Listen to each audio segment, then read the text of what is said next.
Mbledhja e Komisionit Parlamentar për mbikëqyrjen e financave publike të martën ushqua me përplasje mes pushtetit e opozitës.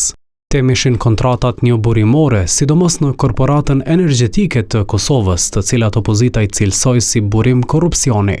Arben Mustafa nga Partia Demokratike tha se pushteti ka negociuar kontrata pa pasur nevojë për diçka të tillë. Kem dikun mbi 4000 kontrata njoburimore, pra cilat i hipen operatorëve ekonomik pa transparencë, pa respektuar procedurat e tenderimit dhe pa arsyetuar faktin se pse duhet tipet një kontratë njoburimore. Këto akuza i mohoi deputeti i Lëvizjes Vetëvendosje Taulant Kelmendi, që tha se opozita po flet për këtë temë vetëm për konsum politik. Keni dhënë kontratë njoburimore në kekë për gëlqere kur ka keni adresuar? A keni adresuar diku? Këtu po adresojmë. A këtu që edhe zyrtarisht na mbështesin për çdo kërkesë. Ky debat ndodhi në kohën kur Auditorja e Përgjithshme Vlora Spanca raportoi në Komision për Punën gjatë vitit 2025.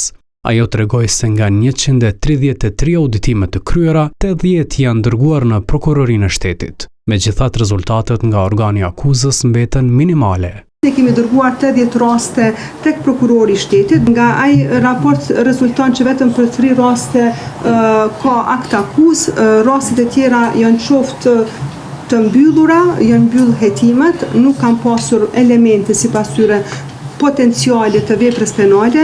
Për shkak të numrit të ulët të akt akuzave, Spanca u pyet nëse këto raste hartohen si duhet. Rastet cilat i dërgonin në prokurori të jenë më të kompletuara, të kenë dyshime më të bazuara. Auditoria tha se të gjitha dokumentet janë të bazuara, ndërka që krahasoi këtë situatë me Shqipërinë. Nëse e krahasojmë me Shqipërinë, për rastet e njëjta, prokuroria atje apo SPAK-u ngrej akt akuz. Për shembull për rastet kur ipet leja e ndërtimit pa kushte, do të thotë ndërtimore. Përveç temave të tjera, Spanca kërkoi që zyra kombëtare e auditimit të dalë sa më shpejt në objektin e ri, sipas vendimit të janarit 2025 nga Ministria e Punëve të Brendshme për shkaqe të sigurisë dhe kredibilitetit të institucionit.